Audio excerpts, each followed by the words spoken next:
नमस्कार। कक्षा 10वीं के बहुविकल्पी प्रश्नोत्तरी सीरीज का ये 6वां वीडियो है। सामाजिक विज्ञान के अर्थशास्त्र का दूसरा चैप्टर भारतीय अर्थव्यवस्था के क्षेत्रक से ये प्रश्न होंगे। आइए देखते हैं। पहला प्रश्न है, प्राकृतिक संसाधनों का उपयोग करके वस्तुओं का उत्पादन करना किस क्षेत्रक की गतिविधि मानी जाती है? आपने इसे जरूर पढ़ा होगा। विकल्प है प्राथमिक क्षेत्रक, द्वितीयक क्षेत्रक, तृतीयक क्षेत्रक या चतुर्थ क्षेत्रक। तो ये है प्राथमिक क्षेत्रक। दूसरा प्रश्न है, प्राकृतिक उत्पादों यानी नेचुरल प्रोडक्ट के उपयोग से वस्तुओं का निर्माण किस क्षेत्रक की गतिविधि मानी जाती है? प्राथमिक, द्वितीयक, तृतीयक या चतुर्थ क्षेत्रक? जी बिल्कुल, ये द्वितीयक क्षेत्रक है, जिसे हम विनिर्माण क्षेत्रक भी कहते हैं। तीसरा प्रश्न है, निम्नलिखित में से कौन सा क्षेत्रक सेवा क्षेत्रक के नाम से जाना जाता है? प्राथमिक, द्वितीयक, तृतीयक या चतुर्थ? तो सेवा क्षेत्रक के नाम से जाना जाने वाला क्षेत्रक है तृतीयक क्षेत्रक। कौन सा क्षेत्रक औद्योगिक क्षेत्रक के नाम से जाना जाता है? प्राथमिक, द्वितीयक, तृतीयक या चतुर्थ?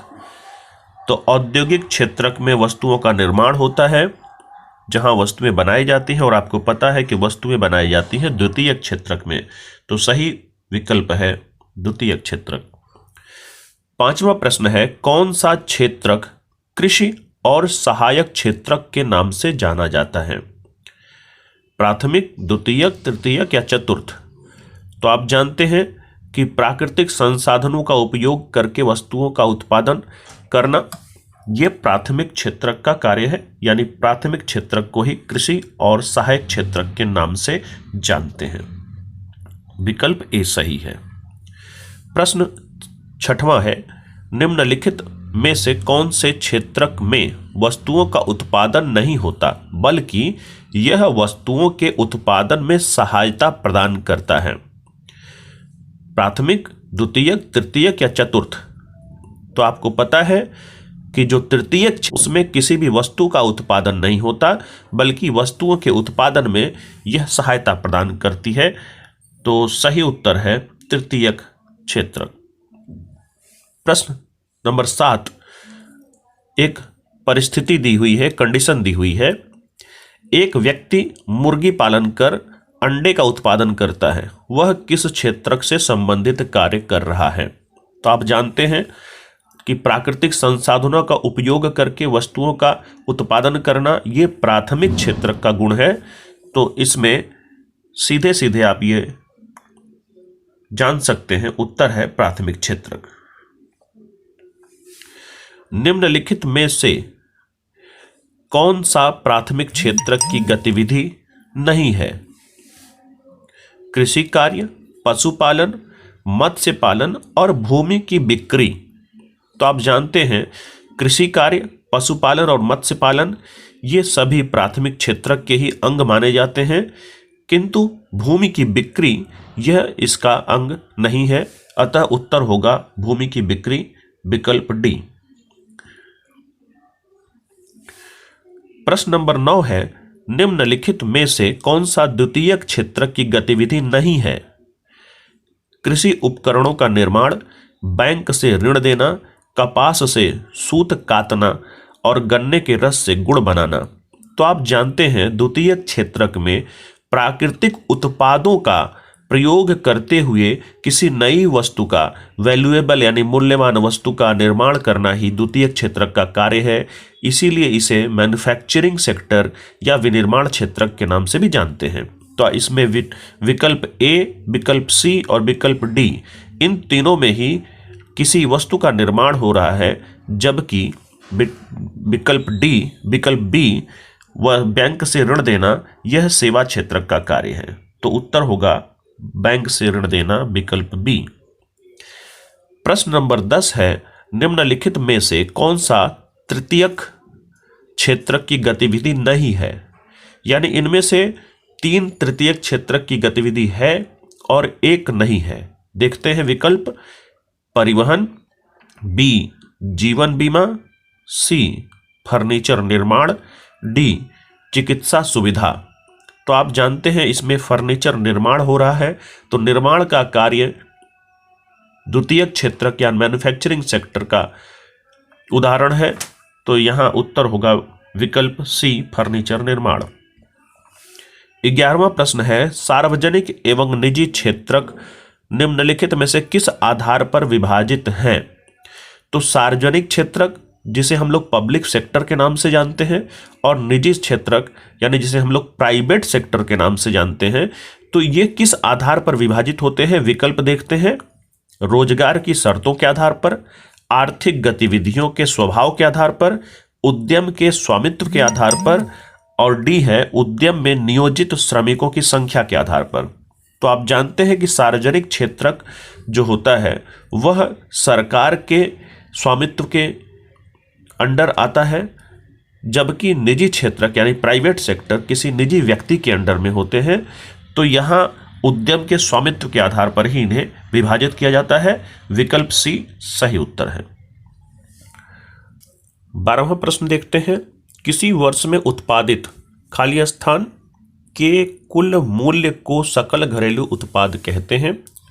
विकल्प है सभी वस्तुओं और सेवाओं, विकल्प बी सभी अंतिम वस्तुओं और सेवाओं, विकल्प सी सभी मध्यवर्ती वस्तुओं और सेवाओं, और विकल्प डी सभी मध्यवर्ती एवं अंतिम वस्तुओं और सेवाओं। तो आप जानते हैं जीडीपी यानी सकल घरेलू उत्पाद सभी वस्तुओं और सेवाओं का जो कुल मूल्य होता है उसी के योग को कहते हैं। तो ऑप्शन ए सही है।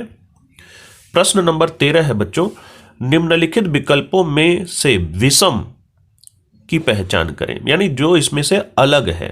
जैसे विकल्प ए में लिखा है पर्यटन, निर्देशन, धोबी, दर्जी, कुम्हार, बी शिक्षक, डॉक्टर, सब्जी विक्रेता, वकील, सी डाकिया, मोची, सैनिक, पुलिस कांस्टेबल, और डी है एमटीएनएल, भारतीय रेल, टाटा एयरवेज और बीएसएनएल। आप ये देख रहे हैं कि ये सभी सेवा क्षेत्रक के कार्य हैं, लेकिन जब आप विकल्प डी देखते हैं तो उसमें एमटीएनएल, भारतीय रेल और बीएसएनएल के अलावा टाटा एयरवेज भी है। और टाटा एयरवेज आप जानते हैं यह प्राइवेट सेक्टर यानी निजी क्षेत्रक का उद्यम है, जबकि ये कुछ ही दिनों पहले भारत सरकार का उद्यम हुआ करता था, जिसे हम सार्वजनिक उद्यम के रूप में जानते थे।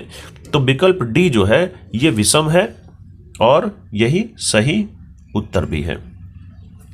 अगला प्रश्न देखते हैं, जिन लोगों के पास रोजगार नहीं है और वे कार्य क्षमता होने के बावजूद बेकार होते हैं, ऐसी स्थिति को कहते हैं प्रच्छन्न बेरोजगारी, मौसमी बेरोजगारी, खुली बेरोजगारी या बंद बेरोजगारी।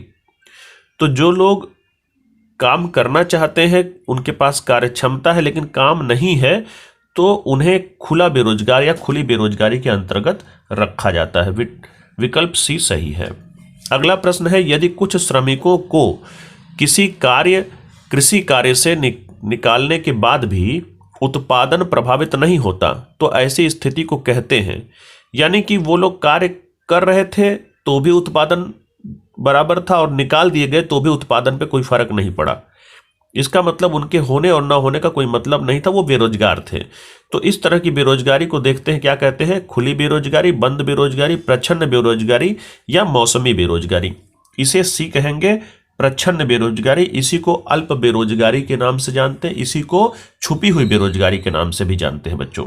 अगला प्रश्न देखें, कृषि कार्य के समाप्त हो जाने के बाद वर्ष में कुछ निश्चित समय के लिए रोजगार न होने की स्थिति को कहते हैं। तो आप जानते हैं कि कोई किसान है जो कृषि कार्य करता है, खेत में उसने धान बो दिया, गेहूं बो दिया, उसके बाद उसके पास कोई काम नहीं होता। तो इसी प्रकार की बेरोजगारी के विषय में पूछ रहा है कि ये कैसी बेरोजगारी है। विकल्प है खुली बेरोजगारी, प्रच्छन्न बेरोजगारी, बंद बेरोजगारी और मौसमी बेरोजगारी। इस प्रकार की बेरोजगारी को बच्चों मौसमी बेरोजगारी के नाम से जानते हैं। विकल्प डी सही है। आइए देखते हैं अगला प्रश्न है, मौसमी बेरोजगारी और प्रच्छन्न बेरोजगारी मुख्यतः किन क्षेत्रों में देखने को मिलती है?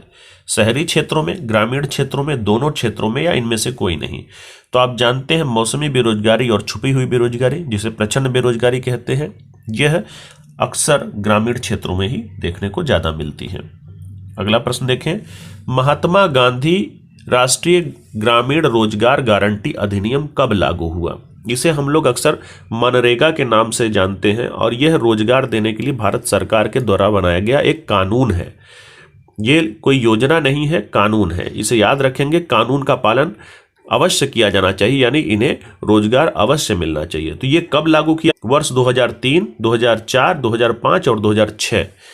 तो सही उत्तर है वर्ष 2005। अगला प्रश्न है बच्चों कि मनरेगा 2005 में कितने दिनों के रोजगार उपलब्ध कराने का नियम है? 50 कार्य दिवस, 100 कार्य दिवस, 110 कार्य दिवस या 150 कार्य दिवस? तो मनरेगा में बच्चों 100 कार्य दिवस कार्य देने का प्रावधान है। तो विकल्प बी सही है। और आपको मैं बताता चलूं कि मनरेगा जो है मौसमी बेरोजगारी को विशेष तौर पर समाप्त करने की दिशा में एक कारगर उपाय है, जिसे पिछली सरकारों ने भी चलाया था और वर्तमान सरकार भी इसे आगे बढ़ा रही है।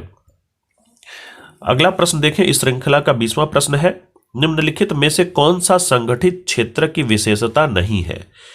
आप जानते हैं रोजगारों को संगठित और असंगठित दो क्षेत्रकों में भी बांट सकते हैं। तो यह संगठित क्षेत्र के विषय में प्रश्न है। विकल्प है ए निश्चित कार्य अवधि, बी निश्चित न्यूनतम मजदूरी, असुरक्षित रोजगार और डी है सवेतन अवकाश। तो संगठित क्षेत्र के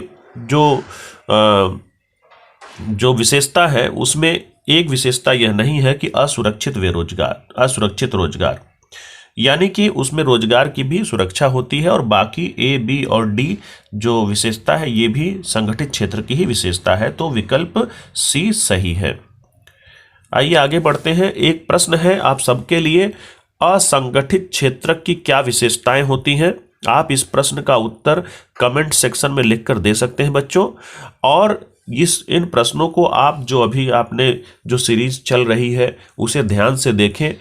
आपको अगर लगता है कि उसे लिखकर हम याद कर सकते हैं तो आप इस वीडियो को पॉज करके लिखकर उसे याद करने का प्रयास करें, नहीं तो आप वीडियो को बार बार फ्रिक्वेंटली देखेंगे तो आपको जो भी प्रश्न है वो याद हो जाएंगे। वीडियो को पूरा देखने के लिए बहुत बहुत धन्यवाद। इसे लाइक करें, शेयर करें और सब्सक्राइब भी करें। नमस्ते।